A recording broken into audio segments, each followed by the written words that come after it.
Sedang Galuh. Assalamualaikum warahmatullahi wabarakatuh. Perkenalkan, nama saya Suciwati,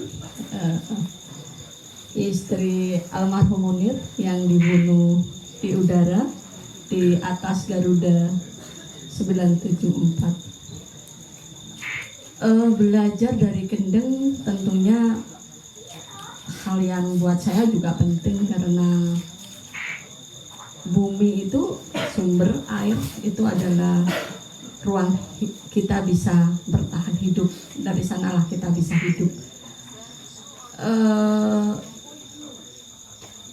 Kenapa itu penting? Karena kita bisa lihat ya, kalau masyarakat kita itu kadang-kadang agak tidak peduli, tapi kita bisa melihat bagaimana kepedulian itu terus berjalan, bagaimana bahkan orang-orang di luar sana merasa penting hutan di Indonesia ini diselamatkan, sampai mereka juga ikut membayar kepada Indonesia untuk memelihara hutan itu. Artinya ketika ada hutan, artinya ada juga yang namanya petani, namanya air, ya itu penting untuk terus dipelihara.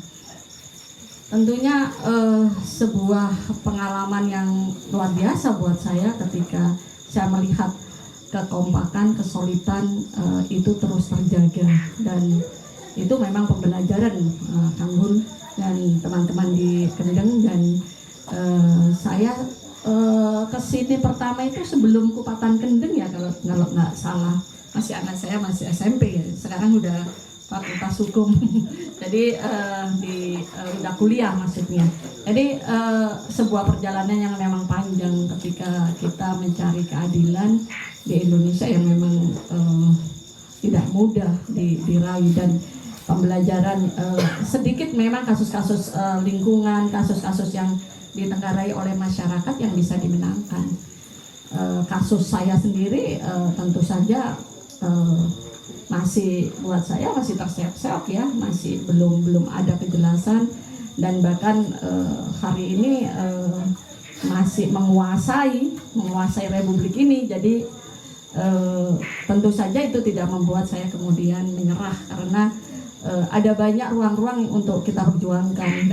Dalam ruang itu tentunya kita harus selalu membagi strategi, apalagi sih yang kita bisa buat. Ketika saya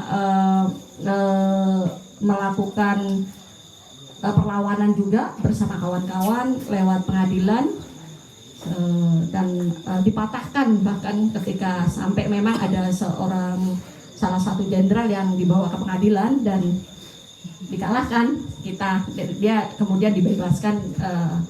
Ya, kita bisa melihat itu bagaimana campur tangan kekuasaan sangat kuat tercium di sana, karena terkait dengan Badan Intelijen Negara, dan itu memang luar biasa ya, saya pikir.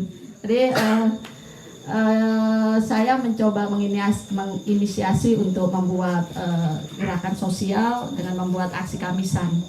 Aksi kamisan pertama kali di depan istana itu tahun 2007, tanggal 18 Januari. Dan sampai sekarang masih eksis, sampai ada di 60 kota ada aksi kamisan kemudian. Artinya apa? Kita bisa belajar bahwa ketika ketidakadilan itu tidak hadir, yang namanya keadilan tidak hadir, dan ketidakadilan itu terus dilakukan oleh negara, ya pasti orang yang hatinya mempunyai rasa kemanusiaan itu pasti akan merasa penting untuk ikut serta di sana. Dan dalam kasus Munir itu juga seperti itu. Hari ini ketika saya bicara soal kasus Munir, pasti orang akan oh iya ingat gitu. Jadi bagian dari mereka juga ikut mendorong beberapa. Dan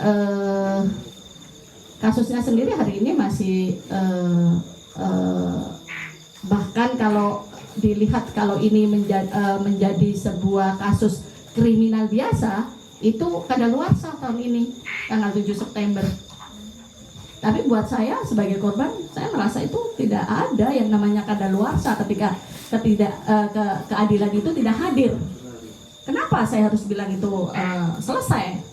Tidak buat saya, karena apalagi ini ada campur tangan negara, lembaga negara yang ikut bermain di sana atas pembunuhan suami saya. Jadi tentu saja itu perlu dorongan terus yang tidak kenal menyerah. Lelah boleh, tapi menyerah jangan. Jadi itu sih yang saya pelajari, dan bagian dari kenapa saya hadir di sini adalah kalian adalah teman-teman bagian dari perjuangan bersama. Karena perjuangan ketidakadilan itu ya perjuangan kita bersama, tidak ada sekat-sekat. Apakah kamu beda bahasanya, bahasa rasnya atau agamanya, tidak ada. Jadi hanya satu kata saja, kita harus melakukan perlawanan dan tidak boleh menyerah. Lelah boleh, menyerah jangan. Mungkin itu saja ya. Terima kasih. Assalamualaikum warahmatullahi wabarakatuh.